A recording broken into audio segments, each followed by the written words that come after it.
Kamusta na po ang impeachment case nila kay VP Inday? Mukhang magandang balita 'yon sa part ni Hi, Tita Relda Martin. Hello, hello po sa inyo. Magandang gabi. Ayan. Sa impeachment ni Inday, actually, the more na parang wala tayong naririnig na balita diyan, positive 'yon sa part ni positive 'yon sa part ni Inday. Kasi ibig sabihin, nahihirapan silang kunin yung enough na boto para mag-proceed yung impeachment. Otherwise, kung kunwari, ako kasi hindi ako naniniwala na kulang sa time ang House of Representatives. Kasi sinasabi nila, hindi daw mangyayari yung impeachment ni Inday kasi kulang sa time, ganon. I don't think time is a factor sa House of Representatives. Ang factor talaga dyan is, will they be able to buy congressmen? Will they be able to buy enough congressmen para magtuloy-tuloy yung impeachment? Yun yun.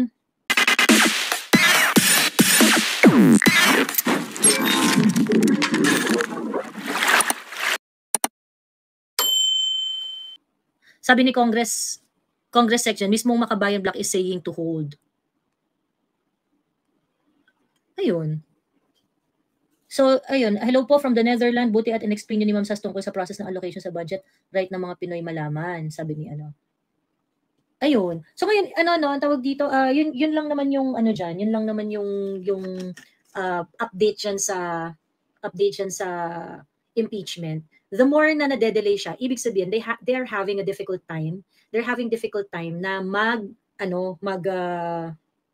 makahanap ng boto, ganun. So, again, hindi ako naniniwala na walang time ang Congress. I think it is going to proceed as long as they have the numbers. Ang problema, they do not have the numbers. They are having difficult time to get enough congressmen. They are having difficult time to have congressmen sign the impeachment complaint. So, ayun. So, yun. Convenient kasi na excuse yung walang time eh. Convenient na excuse yung walang time. So, yun. Madam, how do you feel about Jamando? Once a friend turned into... Hindi ako nakikifriend sa ganung klaseng tao in the first place. Ganun. Hello, Pau Pau. Mahal po ng buong pamilya ko ang mga Duterte. Ayun. Si Music Lover kanina, yung nandiyan sa TikTok. Ano tayo martial law tayo dito sa TikTok ha. Huwag kayo masyadong makulit dyan. Hindi lang confidential fund na 125 ang issue, even nung mayor pa siya sa Davao, sabi ni Zir. Ano yung issue doon, Zir? Nung mayor pa siya sa Davao. Would you like to go up, Zir? Para mapag-usapan natin? What about the issue na nandun pa siya sa Davao? What about it? Ano yung issue doon sa confidential funds niya doon nung mayor siya ng Davao? Nagsend ako ng invite, Zir, para makaakyat ka. Good to hear that the Congress has no numbers. Yes. I think kasi nakita niyo naman lumabas yung survey eh. Yung sa survey, yung BBM administration, on a larger picture, bumagsak talaga yung survey. Pero even if bumagsak yung survey, si Inday pa rin yung nananatiling number 1. 'Di ba? So ibig sabihin, I think I don't know, but they should have realized this long time ago. Na every time na binibira nila si Inday, kung bumababa man yung rating ni Inday, bumababa rin yung rating nila. 'Di ba?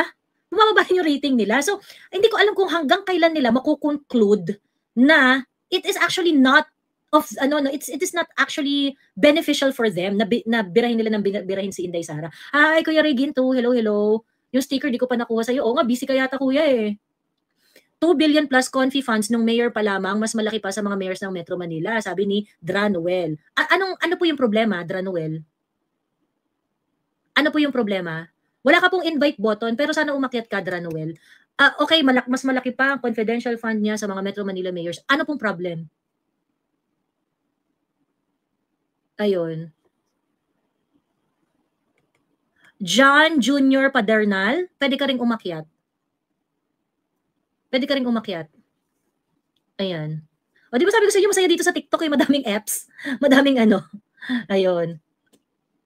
Ayan, sabi ni Tita Relda, palike naman mga masisipag dito kay Joey. Yan, thank you, Tita Relda.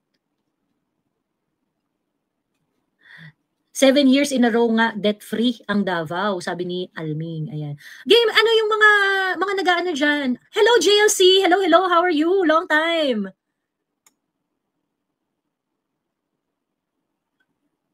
Ayun. Opinion about Tingog PhilHealth issue? I have a content about that, Mar. What exactly is your question? Miss Joey, how about daw po sa 300 refugees na papupuntahin dito? Well, ayan na nga, klaro na nga yan, ano. Remember, if you have been following me for quite some time, alam ninyo na isa yan sa mga naging parang major topic ng live ko noong nag-object si Inday tungkol sa Afghan refugee. Actually, very important yan kasi yan yung turning point ng UNITEAM. Dahil, dahil nag-object si Inday sa pagtanggap ng mga Afghan refugees. Doon na nag-start yung pagbira nila kay Inday. Ayun. So yun.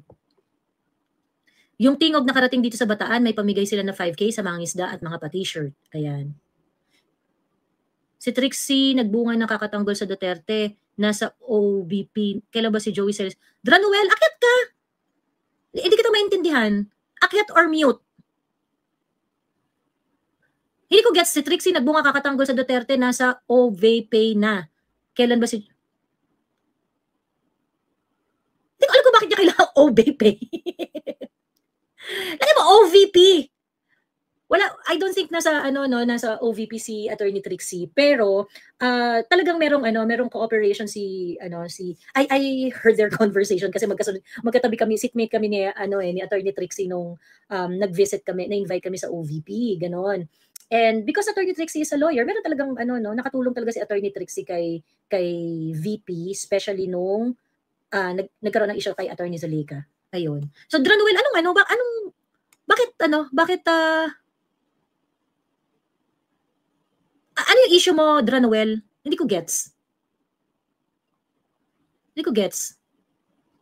Kaninang morning may interview si Ted Filon na taga-HOR regarding sa impeachment. And what about it? Mas malaki ang confi ni VP noon as mayor kasi wala naman insurgency sa Manila.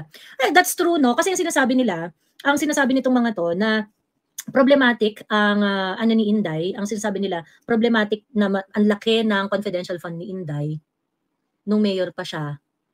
Kasi hindi naman nila naiintindihan kung ano yung mga security threat nung mayor si Inday. Nung mayor si Inday, binomba yung Rojas Night Market ng mga terorista. Ziniro ni Inday ang insurgency sa Davao City na hindi nagawa ng tatay niya. Yan, binuksan kay Iro pa rin masyado madilim. Security, sabi ni St. Peter. Yeah, security. Bakit gulat na gulat ka, St. Peter? Akyat ka. May security issue ang Davao during that time. Hindi mo alam? Ayun. Ma'am, kwento mo naman yung nangyari sa OVP nung in-invite kayo. Chika mo na dali. Sabi ni May, ano ka ba? Meron akong content about it. Panoorin nyo na sa YouTube. Kinuwento ko doon. Ayun.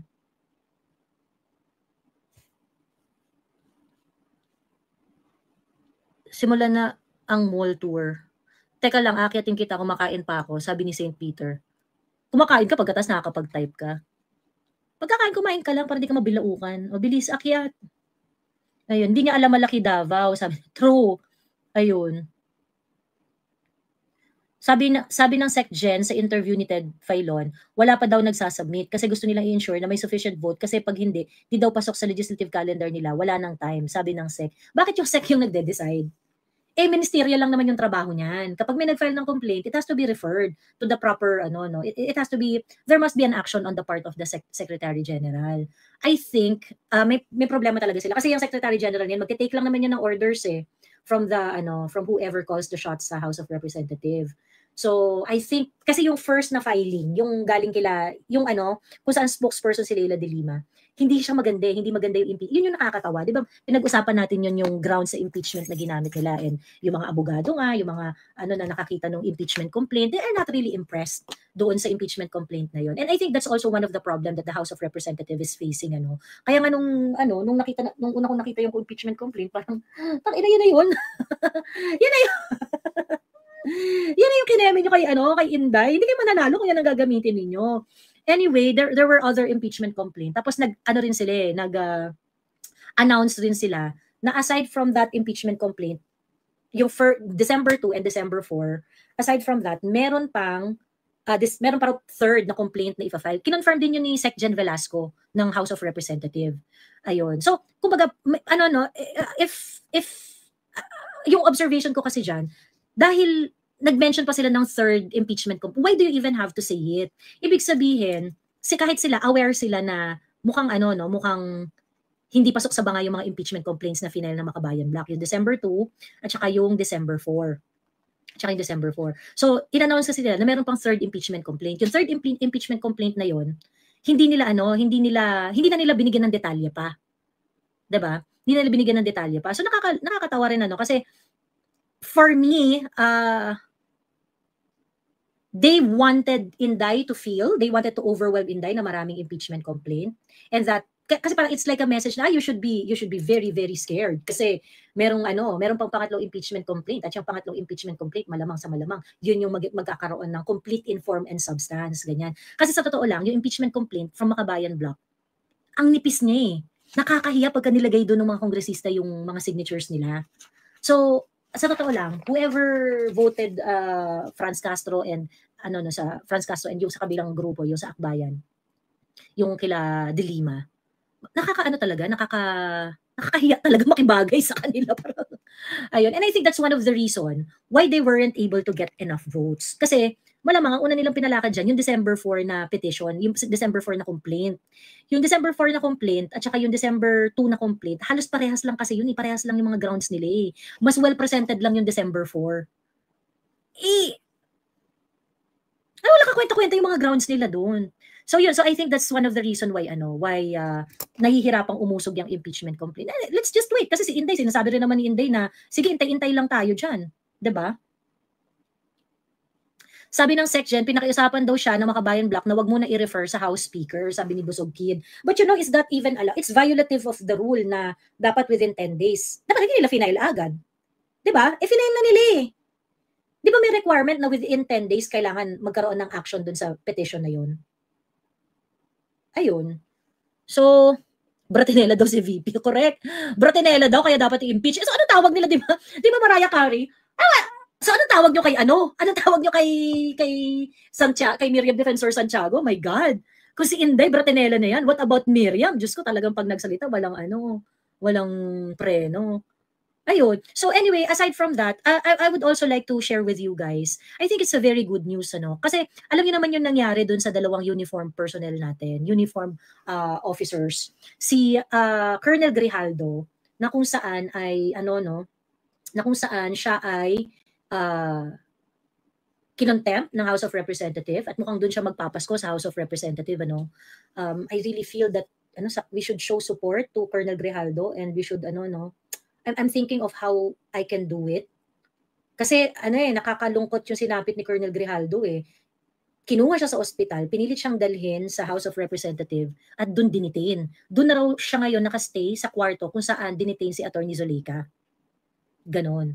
So, aside from that, si General Wilkins Villanueva naman ay kinontempt din. Pero for General Wilkins Villanueva, ang narinig ko kasi during the hearing, i-deprive siya ng liberty after the Christmas break na.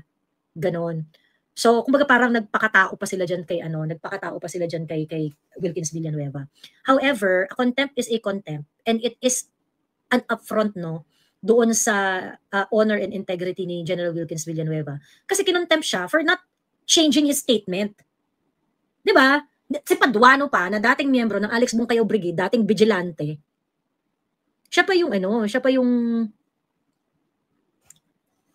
nagpa-contempt kay General Wilkins Villanueva. Ngayon, si General Wilkins, binakapan siya ng kanyang mga batchmates sa PMA. And I would just like to really show support doon sa ating mga uniform personnel, whether retired or in active service, na napaka-importante po ng inyong paninindigan sa mga ganitong bagay. Kagaya nitong ginawa nila kay General Wilkins, it is so unfair. It is so unfair. Biruin mo, itong mga uniform personnel natin, nung nagtatrabaho to, hindi naman to yung basta nagtatrabaho, pumapasok lang ng opisina. These people risk their lives for our country. Ganon. So ang labo na ganun yung nila ang labo na ganun yung treatment nila dito sa mga to. Buti ba sana kung meron silang napakita na talagang grabing transgression or grabing pambabalahura na ginawa nitong mga to, meron talagang corruption na ginawa, yung mga ganon. Wala naman silang mapakita di ba? Ayun. Sino ba yung gusto umakyat na i-prioritize natin yung mga taga-kabilang bakod na aakyat, ha? Yung opposing view. Ayun. Bakit gumawa ng letter si Zuleika sa COA na wag ibigay ang doc sa HR? Sabi ni Deng. Bakit naman hindi? Ano namang problema kung sumulat siya? Anong problema kung sumulat siya? What is wrong about it, Deng? What is wrong about it? Ano yung problema kung sumulat siya sa COA? What exactly is the What exactly is the law violated? Anong problema? Anong problema? Isn't that remedy available for the Office of the Vice President, considering that she is a lawyer and the Chief of Staff of the Office of the Vice President? What's wrong with it? Hindi ko gets. COA is a commission. Meron nga yung quasi-judicial function eh.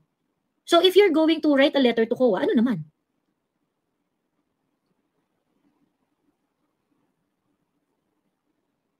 Hinaharangan daw po investigation ng HOR, rinig ko po. Yun kasi yung sinasabi ng HOR. Ngayon, paano hinaharangan yun? Paano hinaharangan? Pinigil ba ni Atty. Zuleika na magkaroon ng hearing sa HOR? Deng? Paano hinaharangan? Was the hearing stopped by Atty. Zuleika? Deng, akyat ka, hindi kita maintindihan. Yung letter po pinadala sa COA? Oo nga, at what's stopping OVP to write COA on the COA audit report na wag ibigay yung mga audit documents sa HOR? What's stopping the OVP from doing that? Ano yung problema doon exactly? Ngayon, sinasabi ng HOR, hinaharangan mo kasi yung investigation. Paano naharangan yung investigation? Eh, nag-hearing pa rin naman sila. Diba? Nag-hearing pa rin naman sila. Was the investigation stopped because of that letter? Ngayon, ang tanong ko sa inyo, wala bang karapatan ang OVP na protektahan ang kanilang opisina sa pamamagitan ng pagsulat sa COA?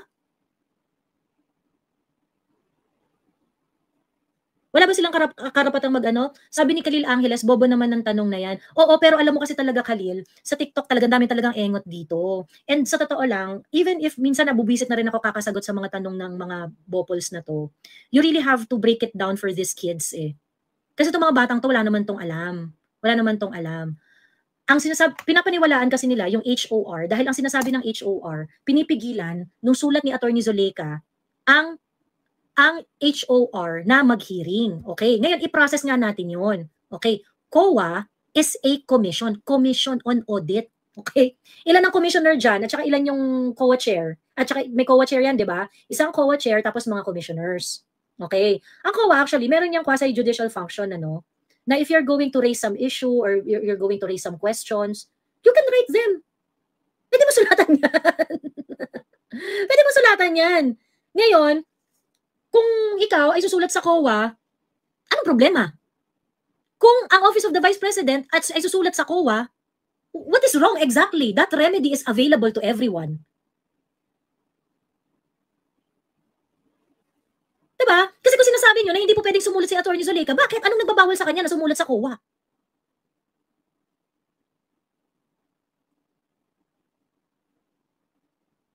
So, ano na? I mean, ito kasi yung this happens if you believe the stupid congressmen handling the Committee on Good Governance and Public Accountability. Lahat po ng mga congressman na nandyan, tanga at bobo. Yes, that includes you, Abante. That includes you, Joel Chua. At lahat ng miyembro ng committee na yan, tanga lahat. Bobo lahat. Diba? Ba't ko nasabing bobo? Bakit mo pipigilan ng isang entity na meron namang karapatang sumulat sa COA? Sino kayo para magsabi na hindi siya pwedeng sumulat? That's kabubuhan number 1. Kabubuhan number 2. Di ba nagalit sila kay Colonel Lagara? Major Lagara? Yung pulis na bumarel doon sa tatay ni Kerwin Espinosa? Nagalit sila na sabi nila, pupunta ka ng Supreme Court. Ililift na nga namin yung contempt order mo. Bakit ka pupunta ng Supreme Court? It is an affront. You are attacking us. Pagkatapos, nakikiusap ka pero at the same time, magkakaso ka sa Supreme Court. Hindi yan pwede. Di ba si Tangang Adjong? Yun yung sinasabi niya? Hindi raw pwede.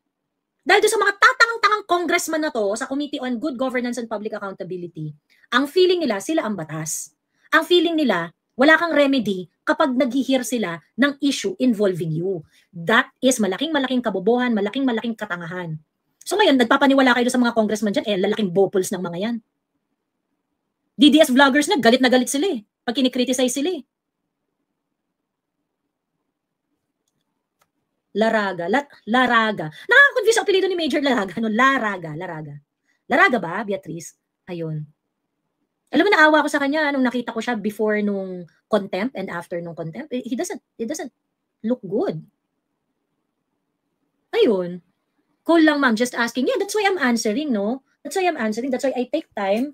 I took time answering your question. Kasi, kailangan talaga sagutin paulit-ulit eh. So, sana din, naintindihan mo na this time. So ngayon, ibig sabihin, hindi nyo dapat ginagawang issue na sumulat si Attorney Zuleyka sa, hindi nyo dapat ginagawang issue na sumulat si Attorney Zuleyka. Ang dami kong pera. Ang dami kong pera dito.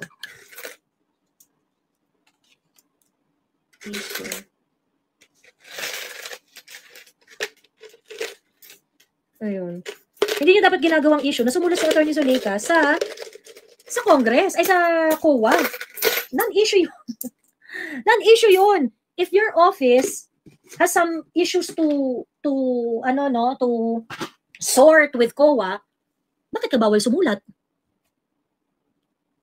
Diba? So ngayon, ikaw din, huwag kang nagpapaloko sa House of Representatives kasi tatangan ng mga tao dyan, lalong-lalo na yung nandyan sa Committee on Good Governance and Public Accountability. Isa-isahin ko sa yung mga katangahan ng mga bobong congressman dyan. Sinabi ko na sa iyo yung unang-una, yung tinatanggalan nila ng karapatan si Attorney Zuleyka, which is Chief of Staff siya ng Office of the Vice President. Of course, it is incumbent upon her na protektahan yung OVP. And writing to COA is one way of protecting the office of the Vice President. They have the right to protect their office. And the congressmen in the House of Representatives cannot deprive them of that remedy. Okay, so Attorney Zuleyka, sulat sa COA. Number 1 na katangahan ng This is not in chronological order. Pero isa-isahin lang natin yung mga naaalala kong kabobohan ng Committee on Good Governance and Public Accountability. Number 2, dinedeprive nila si Major Lagara ng kanyang remedy to go to the Supreme Court. At itong si Adjong, confused daw siya, hindi raw ma-reconcile ni Tanga. Hindi raw ma-reconcile ni Tanga na bakit nanghihingi siya ng remedy sa Congress para i-lift ang kanyang contempt order. Pero at the same time, nagpunta siya sa Supreme Court at gustong questionin yung kanyang contempt order. Hindi ko alam, attorney rin yata to si Adjong, hindi ko alam pero sa totoo lang, ang tanga niya. Hindi, bakit may de-deprive yung right ni Major Lagara na questionin ang legal basis ng contempt order ninyo? Kung gusto nyong i-lift, edi i-lift ninyo, but that doesn't stop him, okay? That doesn't stop him from going to the proper forum to question the legality of your action. Diba? Yung sa ginawa yung sa number 1 at sa number 2 na sinasabi ko, ang kabobohan dito ng House of Representatives is they do not respect the remedies that are available to the people that they are trying to question. Tinalian na nila yung kamay ng kanilang mga resource person as if kapag nakaharap sila dito sa mga putang inang tangang congressman na to, ay wala na sila dapat ibang gawin kundi umuo ng umuo sa gusto nitong mga gagong to. Eh buti ba sana kung kaya tatalino? Diba?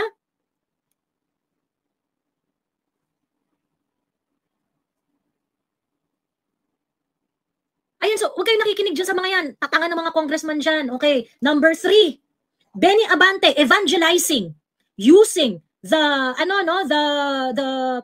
power to using his power while he's evangelizing, while exercising his very secular power to inquire in aid of legislation. Kaya mga DDS vlogger kayo, makinig kayo, ang tatangan ninyo, hindi nyo ba alam Bible verse kinembular? Eh, paano yung mga kausap niya na hindi naman naniniwala doon sa Bible niya? Why is he evangelizing on a space that is not supposed to have any religious underpinning? Yung pwesto yung pwesto ni Abante is a secular space. Hindi mo dapat ginagamit 'yan para para mag-evangelize. Pagkatapos siya pa yung galit na galit.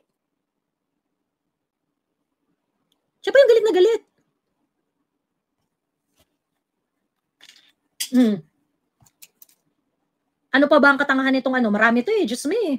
Maraming katangahan tong Committee on Good Governance and Public Accountability. Ito pa, isa pa kabobohan ng ano. Nagpasa sila ng bill on the utilization of confidential fund.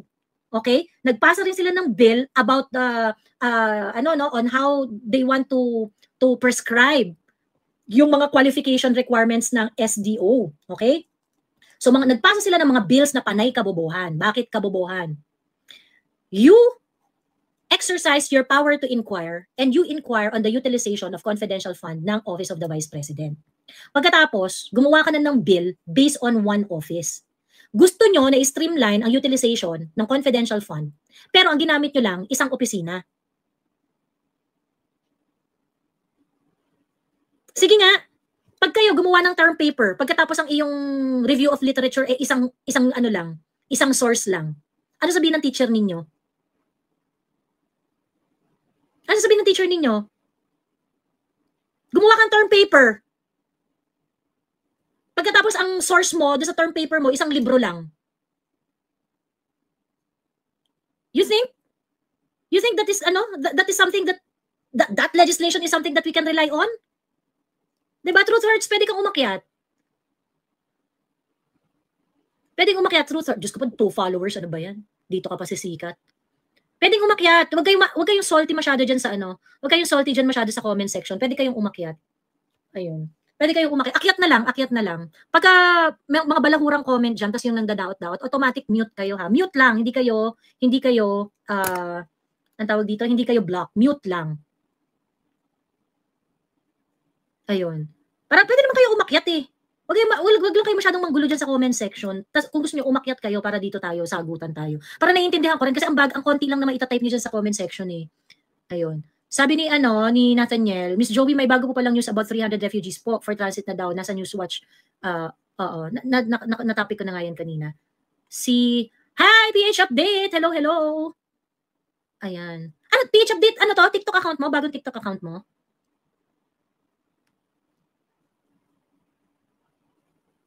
Ay, nice. Ay, follow niyo si PH Update. Ayan.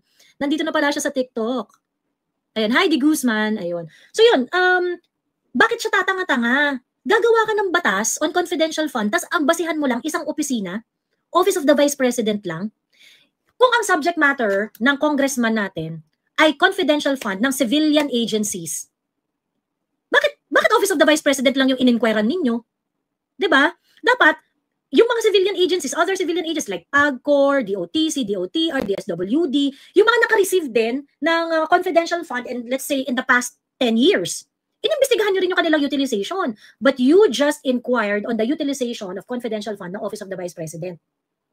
So how can you make an intelligent bill? Okay? So yung bill nitong Committee on Good Governance and Public Accountability, yung bill na ginawa nila, is base lang sa isang opisina. Pero gusto nilang mag-legislate sa kabuuan ng utilization ng confidential funds ng lahat ng government offices. How stupid is that? Diba? How stupid is that? Ayun. So, ngayon, aside from that, yung sa SDO din, sabi nila, yung SDO dapat taasan ng sweldo, pagkatapos dapat permanent employee siya, ganyan-ganyan. Ang problema dito sa mga kongresistang tong pagkatanga-tanga, okay? Ang problema dito sa mga sa mga tatanga-tanga na mga tatanga-tangang mga congressmen na to.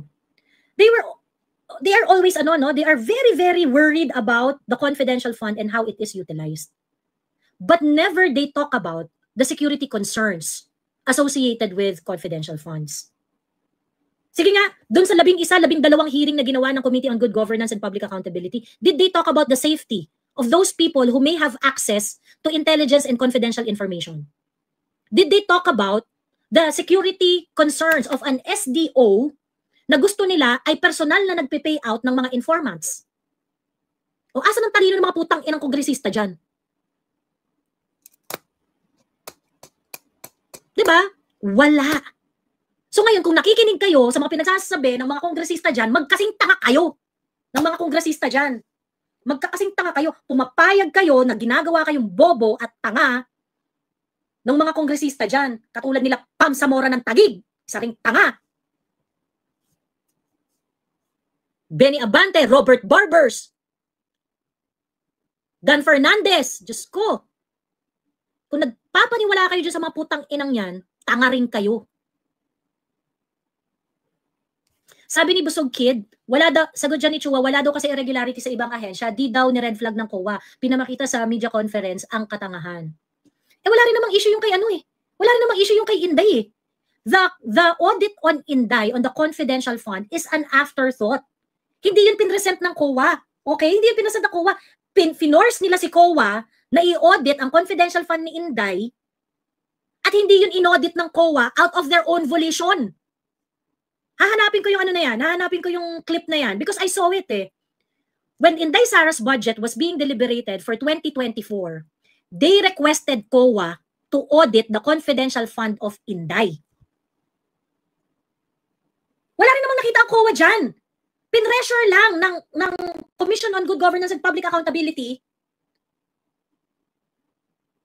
Oh, sorry, not good governance, not the committee of Joel Chua.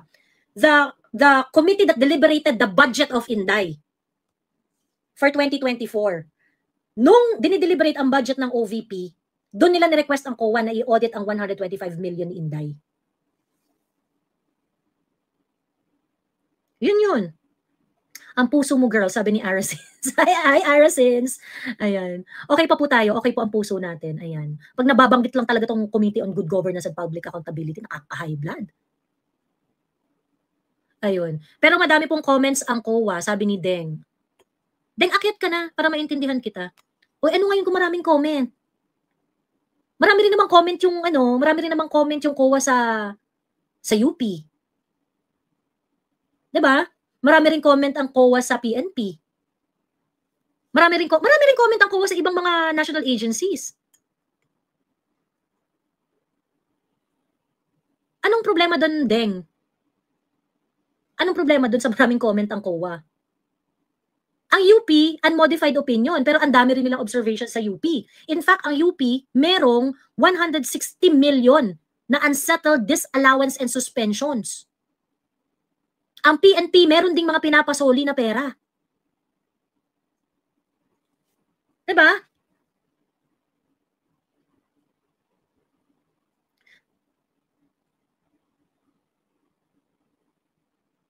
Pwede naman siguro mag-snap election. Snap election is the key. Sobrang tagal pa ng 2028. Sobrang lubog na tayo sa utang. Kawawa si VP Inday. Lalo na yung kasunod admin ng presidente uupo. Kawawa na ang Pilipinas.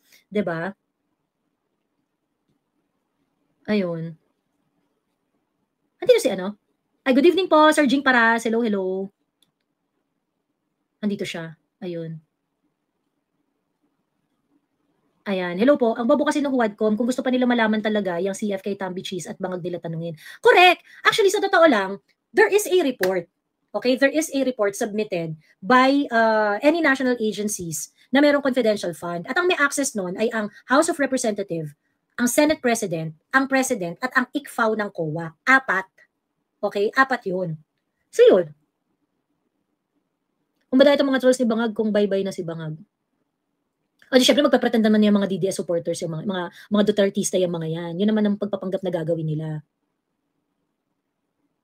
Ayun. So, yun yung ano dyan, yun yung ano pa bang katangahan ng Quadcom? Sige nga, isa-isahin natin, ayan. At magawan ko nga rin ng content to.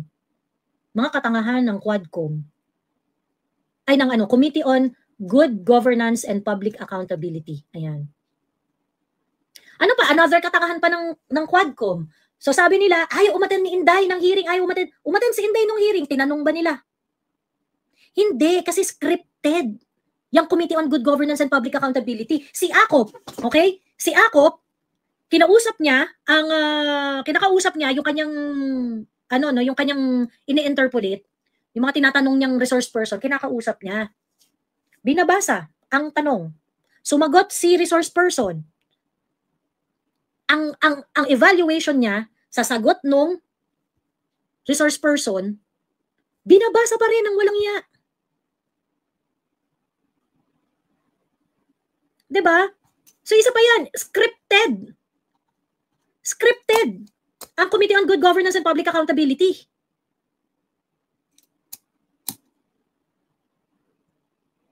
Sige nga, nanonood ba kayo? Kahit sukang-suka na ako dyan sa Committee on Good Governance and Public Accountability na yan, hinahabol ko yung hearing yan, pinapanood ko. Kasi nga alam ko, marami kayong tatanga-tanga dyan na magko-comment na hindi nyo naman talaga napanood yung nangyari. Pinapanood ko yan. Para pag ginamit ang mga bobong trolls, magkakaalaman. Kasi hindi nyo naman pagtsatsagaan yan napanoorin kasi nga engot kayo Diba? Kayo mga trolls, yung pagtsatsagaan nyo kasi hindi naman kayo bayad para panoorin yung Hindi naman kayo bayad para panoorin yung na.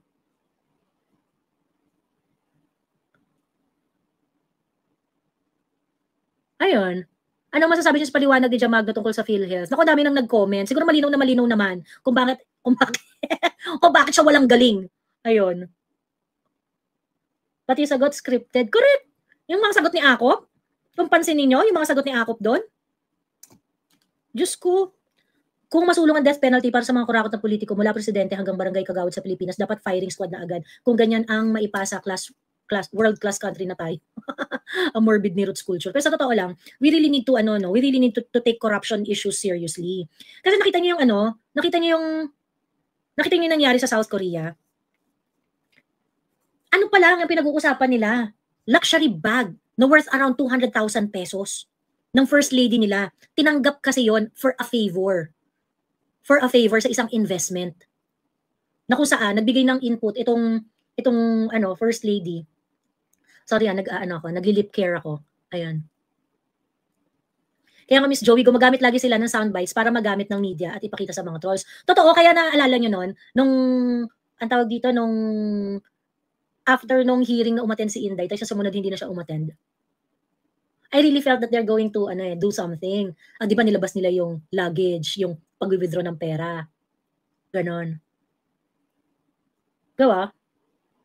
Sabi ni Mami, error 404 ang small Laude husband's viral screenshot. Hindi raw totoo Ewan ko. Hindi naman daw totoo.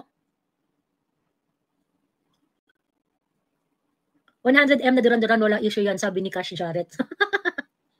Kaya, she's not gonna be called Cash or nothing. Ayun. So, grabe yung grabe yung mga kabubuhan dyan sa good governance and public accountability. Ngayon, ito pa isang kabubuhan. Kasi nga kanya-kanya silang pasikat dyan. Isa sa mga reason kung bakit isa sa mga basihan ng impeachment ni Inday, impeachment ground kay Inday, ay dahil raw napatunayan ang mga katiwalian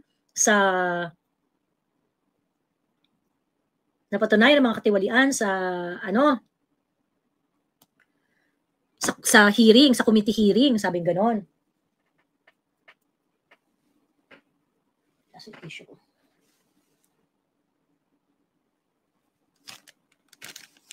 Teka lang.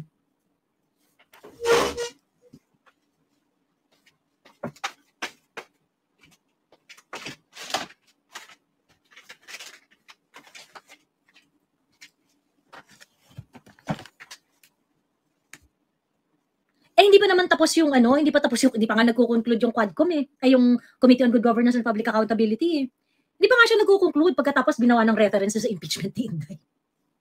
Ang tanga, di ba? Sobrang tanga, di ba? Aside from that, ano pa ba? Well, ito, i-confine natin dun sa mismo, sa loob ng Committee on Good Governance and Public Accountability. They wanted to scrutinize the utilization of confidential fund of Inday na hindi pa naman tapos yung audit process. May notice of disallowance yung paggamit ni Inday ng confidential funds. Okay? And then the notice of disallowance can still be challenged. Okay? It can still be challenged. So pag challenge mo yan, ibig sabihin, dapat iniintay mo ang result ng challenge na yon. At hindi pa yun tapos. Meron pa hanggang February 2025 para sagutin ng OVP at i-challenge yung notice of disallowance. Ngayon, hiniring nitong mga tatanga-tangang taga-Quadcom. Do you think it's fair? Do you think it's fair na ganun?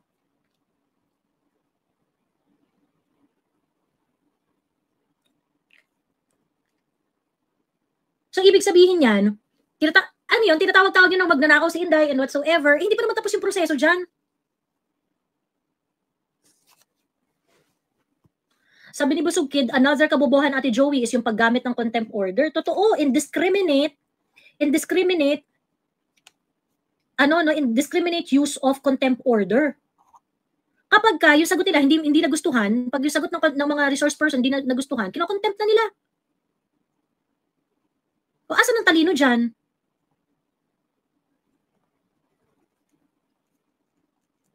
Ayun. So ngayon, ang daming kabobohan na wala nang magtanong kayo sa mga taong reasonable. Actually, even the kakampings and some kakampings and some yellows, they find it really absurd the way the Committee on Good Governance and Public Accountability is handling the inquiry.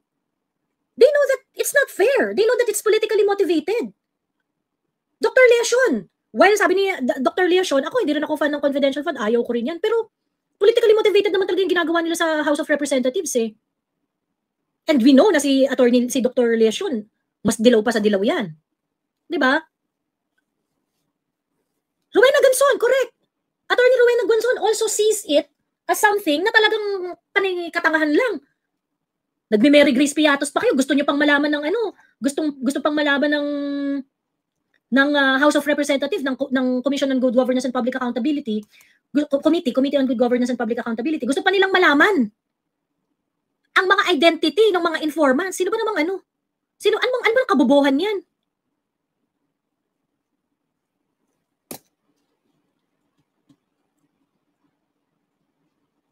Si Prof. Shelo din yata sa usapan nila kahapon ni Ka-Moisture. Well, yeah, at least kahapon si Heidi Mendoza at saka si Shelo Magno, medyo sila, tunog reasonable sila. Tunog reasonable sila basta may kaharap silang opposing views. Pero pag sila na lang, gagawa na sila ng Piatos video.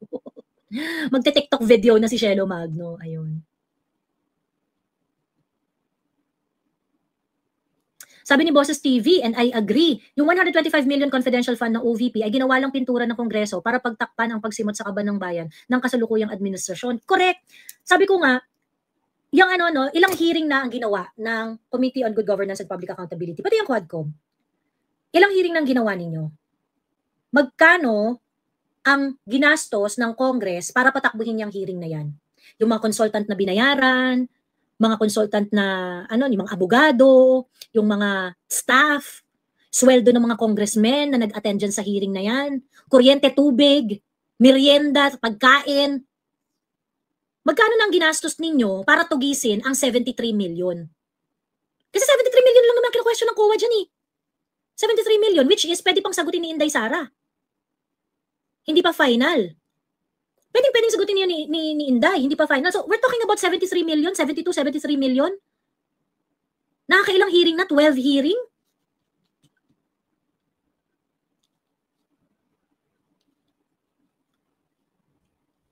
Divided by 12.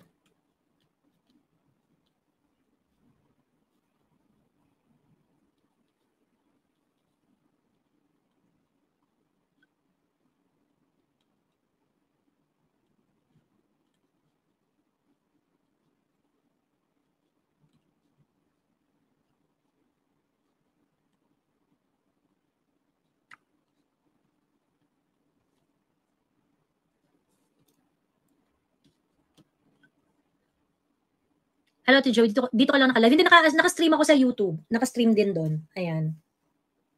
Gusto lang magkaroon ng matibay na grounds for impeachment, kaya inalam nila ang CF ni Inday, sabi ni Cheng Jimenez. I think so. Yun lang naman talaga yung gusto nila dyan eh.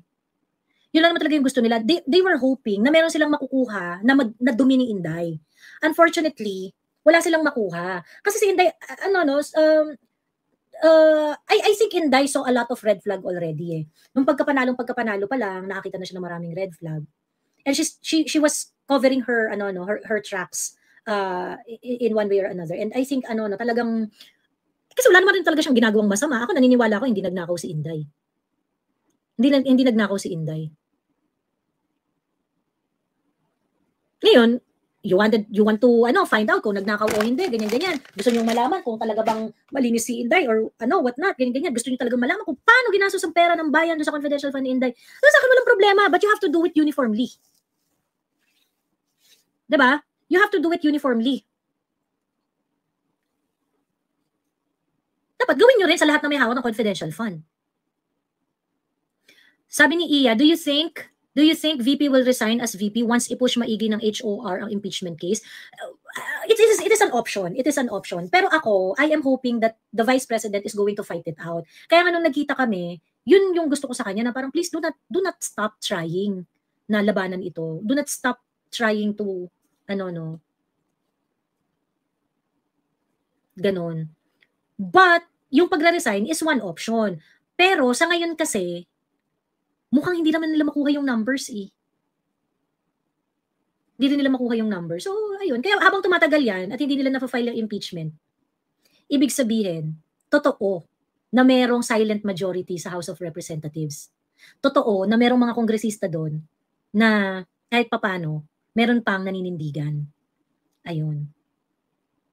Numbers game kasi. Correct. Oo. Umabot pa ba yung filing? Yun nga yung hindi ko alam kung paano nila i-resolve yan eh. Kasi kung kunwari ito, pagka inayos nila yung impeachment complaint at inasikaso nila, I'm pretty sure mako-question yan sa Supreme Court yung procedural niya. Kasi dapat 10 days, inaktuhan na yung complaint. Eh, ba't hindi nila inaktuhan?